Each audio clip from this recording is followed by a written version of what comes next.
Have you ever found yourself completely obsessed with understanding why people do the things they do, even when nobody around you seems to care? Do you spend hours reading about psychology, diving deep into human behavior, or analyzing the motivations behind fictional characters? If you're nodding along right now, there's a pretty good chance you might be an INFJ, and what you're experiencing isn't weird at all. It's actually pretty common among your personality type. The INFJ personality type, often called the advocate or the counselor, makes up only about 1 to 2% of the population. That rarity means that many INFJs go through life feeling like outsiders, wondering if their passions and interests are somehow strange or unconventional. But here's the thing. What seems unusual to the outside world is actually a perfectly logical expression of how INFJs' minds work. Their combination of intuition, feeling, thinking, and judging creates a unique lens through which they see and interact with the world. In this video, we're going to explore 8 interests that INFJs tend to share, things that might seem a little odd to people who don't think the same way.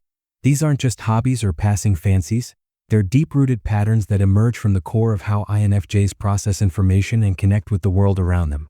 By the end of this video, you're going to understand why INFJs are drawn to these things, and you might even recognize yourself in some of these descriptions. 1. The psychological cartography of human motivation, beyond surface analysis. The INFJ relationship with psychology transcends casual intellectual curiosity. It represents a systematic attempt to establish a comprehensive map of human consciousness itself. This isn't passive knowledge consumption. It's an active, compulsive process of building increasingly sophisticated models of how people function at their core. Consider the typical INFJ's engagement with psychological material. They don't simply read about cognitive distortions or attachment theory as abstract concepts.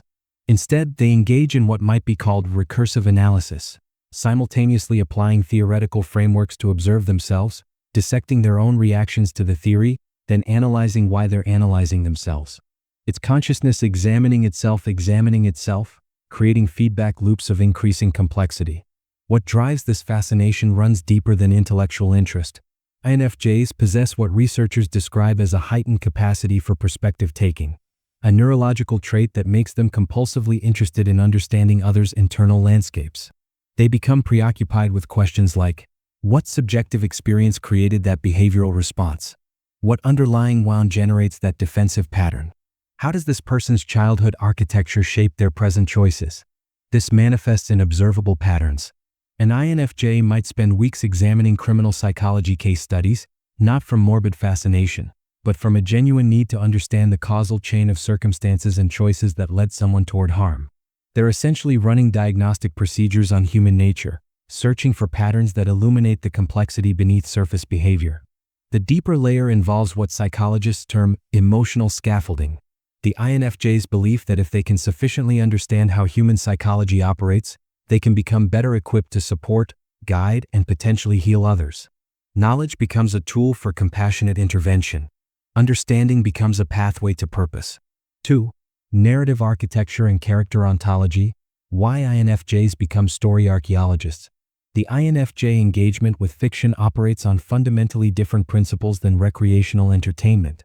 When an INFJ engages with narrative, they're not consuming a story, they're excavating psychological blueprints, reverse engineering emotional authenticity, and conducting sustained phenomenological investigations into fictional consciousness. This manifests visibly in how INFJs interact with stories. They engage in what might be termed character forensics, exhaustive analysis of why a character makes specific choices, what unconscious patterns drive their decisions, what fears or trauma lurk beneath their surface behavior. They'll spend hours in fan communities debating whether a character's actions were consistent with their psychological profile, whether their motivations tracked authentically, whether their emotional arcs felt genuinely earned. What's particularly distinctive is the INFJ tendency to prefer morally complex, philosophically layered narratives over straightforward entertainment. They're drawn to characters who occupy psychological gray zones, people with understandable motivations even when their actions are objectionable, individuals whose trauma explains without excusing their behavior, protagonists who undergo genuine moral development rather than simple triumph. This preference reflects a deeper INFJ orientation toward reality. They understand that human beings are rarely simply good or bad. They're complex configurations of competing impulses, traumatic imprints, and value systems. Fiction that respects this complexity resonates because it validates their lived experience of psychological reality. The creative expression of this interest, fanfiction, character analyses, detailed discussions, serves multiple psychological functions. It allows INFJs to explore ethical dilemmas in controlled environments. It provides space to examine relationship dynamics they find personally resonant. It creates community with others who share their particular interpretive framework. But there's another layer. For many INFJs, fictional worlds provide sanctuaries where their particular mode of consciousness feels understood and valued. In fan communities, their tendency to notice subtle emotional details, their sophisticated psychological interpretations, their willingness to spend sustained attention on character development. These traits are celebrated rather than pathologized as overthinking. 3. Philosophical inquiry through relational depth. The INFJ approach to meaningful dialogue. Small talk isn't simply uncomfortable for INFJs, it represents a particular kind of cognitive torture. Engaging in surface-level social exchanges while possessing minds that naturally gravitate toward existential layers feels like being asked to operate with part of your cognitive apparatus deliberately disabled. The INFJ drive toward substantive conversation operates through what might be called relational epistemology, the belief that genuine understanding emerges through deep, sustained interpersonal exchange. They're drawn toward conversations that explore questions like, what constitutes authentic living? How do we navigate moral ambiguity? What does it mean to truly know another person? What remains when external validations disappear? These conversations serve multiple functions simultaneously. They satisfy intellectual curiosity, create genuine intimacy, allow INFJs to feel truly seen and understood, and provide data about human consciousness that enriches their constantly updating psychological models. Each substantive conversation becomes a kind of participatory research opportunity. The frustration many INFJs experience stems from the rarity of others who recognize that surface conversation is itself a choice rather than an inevitable social requirement. When INFJs encounter individuals who share their preference for depth, something shifts. The conversation moves beyond mere information exchange into what feels like genuine communion, two consciousnesses recognizing each other across the usual human distance. Notably, INFJs often report that they're at their best as listeners precisely when conversations achieve this depth. Their tendency to ask probing questions, their genuine curiosity about others' internal experiences, their ability to perceive emotional subtext. These traits flower in substantive dialogue and wither in conventional small talk. 4. Semiotic resonance and archetypal pattern recognition. The INFJ's symbolic literacy. INFJs possess a particular neurological orientation toward pattern recognition that operates across semantic, cultural, and psychological domains simultaneously. This generates a sophisticated interest in how symbols carry meaning, how archetypal patterns repeat across myths and narratives, how human cultures encode profound psychological truths through metaphor and symbol. This interest extends into multiple specific domains. Some INFJs become fascinated with tarot, not necessarily as a predictive tool, but as a sophisticated symbolic system that maps psychological archetypes. Others explore astrology, numerology, mythology, or religious symbolism, recognizing that across cultures, human beings have developed remarkably consistent ways of representing psychological and existential realities. What distinguishes this INFJ orientation is that it's rarely a literalist fascination. The INFJ typically appreciates these systems as hermeneutical frameworks, interpretive tools that illuminate psychological reality rather than literal descriptions of external reality. The tarot card becomes interesting not because it predicts the future, but because it crystallizes particular human psychological configurations with remarkable precision. This connects to a broader INFJ capacity, pattern recognition that operates across scales. They notice how individual psychological patterns replicate in relationship dynamics, which mirror cultural patterns, which reflect larger historical patterns. They see fractals of meaning embedded throughout reality, similar principles expressing themselves at different levels of organization. The fascination with symbolism also reflects a deeper INFJ need to find meaning and coherence in apparent chaos. By recognizing patterns, by understanding symbolic language, by seeing archetypal structures underlying surface variation, INFJs feel they're accessing something more fundamental about reality. The universe becomes less random, less hostile, more comprehensible through this symbolic literacy. However, this gift carries embedded dangers. INFJs can fall into the trap of seeing patterns everywhere, of reading significance into coincidence, of constructing elaborate symbolic narratives on foundations of random data. Developing discernment about which patterns reflect genuine structure versus which represent projection requires maturity and intellectual humility. 5. Developmental trajectory and psychological transformation. The INFJ growth obsession. Few personality types engage with self-improvement with the same relentless intensity as INFJs. This isn't casual interest in self-help.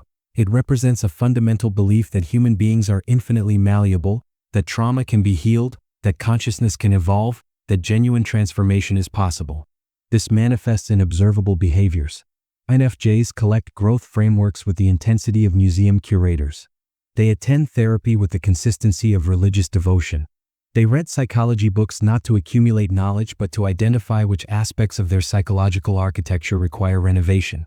They engage in systematic self-examination that would exhaust most personality types.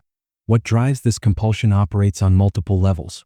Partially it emerges from perfectionism, the belief that their current iteration is insufficient, that continued growth is not optional but mandatory. Partially it reflects the INFJ's deep empathy, the recognition that their own healing creates ripples outward, that personal growth represents a form of service to others. Partially it stems from genuine curiosity about human potential, the desire to understand how far consciousness can evolve. The specific types of growth that attract INFJs typically involve emotional healing, spiritual development, relational sophistication, and authentic self-expression. They're less interested in acquiring external markers of success and more concerned with internal coherence, aligning their actions with their values, healing their trauma, becoming increasingly authentic versions of themselves. This interest creates an interesting paradox. While their commitment to growth is admirable, INFJs sometimes establish impossibly high standards for what constitutes acceptable development. They might reject situations that don't offer sufficient growth potential, abandon relationships that feel stagnant, or experience chronic dissatisfaction because their actual progress never matches their idealized vision of what transformation should look like. Learning to balance commitment to growth with acceptance of present reality, understanding that integration matters as much as transformation, that healing is cyclical rather than linear, represents a crucial developmental task for many INFJs. 6. Justice orientation and systemic empathy. The INFJ's moral architecture. The INFJ moral framework operates differently than many personality types. They don't simply care about individual kindness or personal virtue. They possess what might be termed systemic empathy, an ability to perceive how structural inequities create cascading suffering, how systemic injustices compress human potential, how power asymmetries generate particular categories of harm. This generates a distinctive interest in social justice work, activism, advocacy, and systematic attempts to create more equitable systems. For many INFJs, this isn't hobby-level concern. It's foundational to how they construct meaning and purpose. They're drawn toward careers and activities that allow them to reduce suffering, challenge injustice, and work toward systemic transformation. What distinguishes the INFJ approach to social justice involves the combination of emotional engagement and strategic thinking. They don't simply feel outrage about injustice. They simultaneously think systematically about root causes, contributing factors, potential solutions, and implementation pathways. Emotion fuels their commitment while analysis shapes their approach. This creates particular vulnerabilities. Because INFJs perceive injustice with unusual clarity, because they empathically absorb others' suffering, because they strategically understand how deeply embedded systemic problems are, they risk becoming overwhelmed by the magnitude of suffering and their limited capacity to alleviate it. Burnout, despair, and moral fatigue represent significant occupational hazards for justice-oriented INFJs. Furthermore, the INFJ tendency toward perfectionism can manifest in social justice contexts as rigidity. They might establish impossibly high ethical standards, become unforgiving of others' incomplete consciousness, or struggle to accept that most humans exist in moral gray zones rather than occupying positions of clear ethical clarity. Learning to practice what might be called compassionate activism, maintaining commitment to justice while accepting human limitation, holding others accountable while acknowledging their capacity for growth, pursuing systemic change while celebrating incremental progress, represents an ongoing developmental challenge. 7. Vocation as ontological necessity. The INFJ's purpose imperative. For most personality types, work functions as a means to an end, a vehicle for generating income, social status, or security. For INFJs, work operates more fundamentally. It's intertwined with identity, purpose, and existential meaning. The question, "What do you do?" feels inseparable from "Who are you?" and "Why does your existence matter?" This generates an often frustrating pattern where INFJs repeatedly cycle through professional explorations, searching for work that feels sufficiently meaningful, aligned with their values, and capable of leveraging their particular gifts in service of something larger than themselves. They'll abandon positions that generate adequate income but feel spiritually empty. They'll pursue lower-paying work if it aligns with their values. They experience chronic dissatisfaction if their work lacks connection to genuine purpose. This represents far more than career restlessness. It reflects a fundamental INFJ belief that work either constitutes an expression of their essential self or becomes a kind of slow psychological death, a daily denial of what they authentically value. The stakes feel existential rather than merely professional. What compounds this pattern is the INFJ tendency to set impossible standards for what constitutes sufficiently meaningful work. They might reject positions offering genuine impact if those positions also involve administrative tasks, organizational politics, or compromise.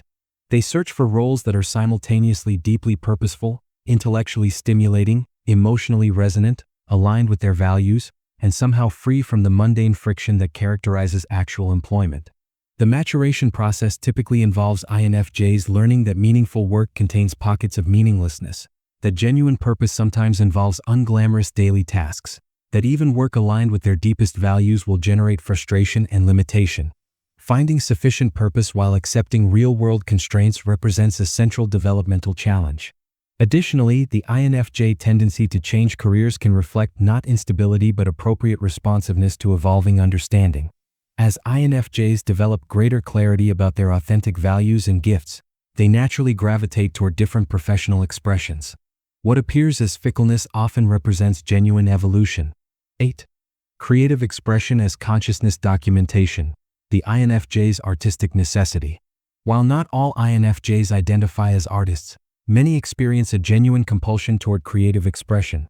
Writing, visual art, music, poetry, photography, or other mediums that allow them to externalize their rich internal landscape. This isn't hobby-level interest but something closer to psychological necessity. For INFJs, creative expression serves multiple functions simultaneously. It becomes a method of processing emotional complexity that resists verbal articulation. It provides language for experiences that defy conventional description. It transforms private consciousness into potentially shareable form, creating possibility for connection with others who might recognize themselves in the created work. What distinguishes INFJ creative expression involves the consistent presence of deeper purpose. They don't typically create purely for aesthetic pleasure or entertainment. Instead, their work usually carries message, explores psychological or philosophical dimensions, comments on injustice, investigates relational complexity, or attempts to illuminate some aspect of human experience that the creator feels compelled to communicate. The content of INFJ creative work typically reflects their other interests: psychology, social justice, existential questions, character complexity, spiritual exploration, or relational authenticity. Their art becomes a vehicle for processing and communicating what they've learned through their sustained engagement with these domains. Interestingly, many INFJs experience creative work as emotionally cathartic and simultaneously anxiety-producing. The act of externalizing their inner world, making visible what was previously private, generates both relief and vulnerability. They expose their internal landscape to potential judgment, criticism, or misunderstanding. For many INFJs, creative pursuits also represent their most authentic self-expression, the domains where they feel genuinely free to be themselves without the social masks that often characterize their external presentation. The act of creation becomes an act of self-affirmation, a way of declaring that their particular way of seeing and experiencing reality matters and deserves documentation. The coherence beneath apparent contradiction, integrating the INFJ interests.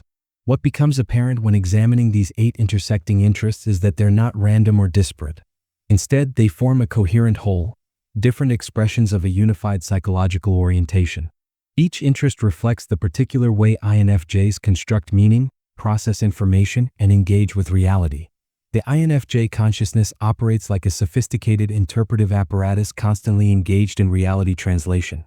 They take raw experience, behavioral observations, emotional data, relational patterns, textual information, and run it through layers of intuitive processing, value-driven evaluation, and empathetic resonance. This generates their characteristic depth of insight, their ability to perceive patterns others miss, and their compulsive interest in understanding. Understanding these 8 interests as expressions of unified underlying psychology transforms how we might evaluate them. They're not weird quirks to overcome or apologize for, they're the predictable output of a particular neurological configuration. The INFJ interested in psychology, drawn to complex narratives, fascinated by symbolism, committed to personal growth, oriented toward justice, seeking meaningful work, and engaged in creative expression isn't scattered or confused. They're consistently expressing how they fundamentally experience and engage with existence. The relational ecology of INFJ interests. Finding recognition and community. One of the most challenging aspects of being an INFJ often involves the profound loneliness of existing outside conventional personality distributions. When your interests, your values, and your way of processing reality differ significantly from 98% of the population, external validation becomes scarce. Friends or family members might regard your fascinations with bemused tolerance, questioning why you care so deeply about things they find incomprehensible. This external scarcity of recognition makes finding community with others who share the INFJ orientation particularly precious. When an INFJ encounters someone else, whether through friendship, online communities, or professional relationships, who naturally resonates with these same interests and values, something shifts. The conversation becomes easier, the sense of being understood deepens, and the previously private fascinations feel validated as reasonable rather than excessive. This dynamic has generated rich INFJ community spaces online and offline where these 8 intersecting interests are explored with the depth and seriousness they deserve. Within these communities, the INFJ tendency towards psychological analysis becomes collective intellectual work. The fascination with character complexity becomes shared textual investigation. The search for meaning becomes communal philosophical exploration. Finding these communities often represents a turning point for INFJs who've spent significant portions of their lives feeling inherently anomalous. The realization that their particular brand of consciousness is shared, that their interests make sense when understood through the INFJ framework, that they're not alone in their seeming weirdness. This recognition can be profoundly validating. Conclusion: recontextualizing the INFJ experience as neurological asset rather than social liability. If you've recognized yourself throughout this exploration, you've likely spent considerable portions of your existence feeling fundamentally misunderstood. You've probably questioned whether your interests are excessive, whether your depth is antisocial, whether your relentless search for meaning constitutes some form of psychological pathology. You've almost certainly experienced moments where you wondered if something was fundamentally wrong with you for caring so deeply about things that seem to leave others indifferent. Let's be direct. Nothing is wrong with you. Your particular neurological configuration isn't broken or deficient. It's different in ways that contemporary culture doesn't particularly accommodate, but different doesn't equal defective. The 8 interests we've examined, your compulsive need to understand human psychology, your deep engagement with narrative complexity, your insistence on meaningful conversation, your pattern recognition fascination, your commitment to personal transformation, your systemic justice orientation, your vocational idealism, and your creative necessity, these aren't personality glitches. They're coherent expressions of how your consciousness actually operates. Your sensitivity isn't weakness, it's the biological substrate of your empathetic perception. Your tendency toward depth isn't overthinking, it's sophisticated analysis. Your search for meaning isn't escapism, it's orientation toward transcendence. Your interest in social justice isn't naivete, it's systemic empathy. Your creative drive isn't indulgence, it's consciousness expression. The world doesn't necessarily celebrate these traits. Most of human civilization operates on principles fundamentally misaligned with INFJ orientation. The culture emphasizes surface efficiency over depth, external achievement over internal coherence, competitive individualism over collective justice, production over meaning. Within this context, being INFJ often means perpetually swimming against current. But here's what matters. The specific gifts that make you anomalous within your culture are precisely the capacities the world requires for transformation and healing. We need people who understand human psychology deeply enough to help others toward genuine healing. We need people who recognize the humanity in complex characters and resist simplistic judgment. We need people who insist on meaningful conversation and genuine connection. We need people who see patterns others miss and understand systemic injustice. We need people who commit to personal growth and inspire others toward transformation. We need people who work toward justice despite enormous discouragement. We need people who pursue meaningful work despite financial pressure toward compromise. We need people who create art that illuminates human experience. The world needs INFJs. Not despite your apparent weirdness, but specifically because of the consciousness configuration that generates these 8 intersecting interests.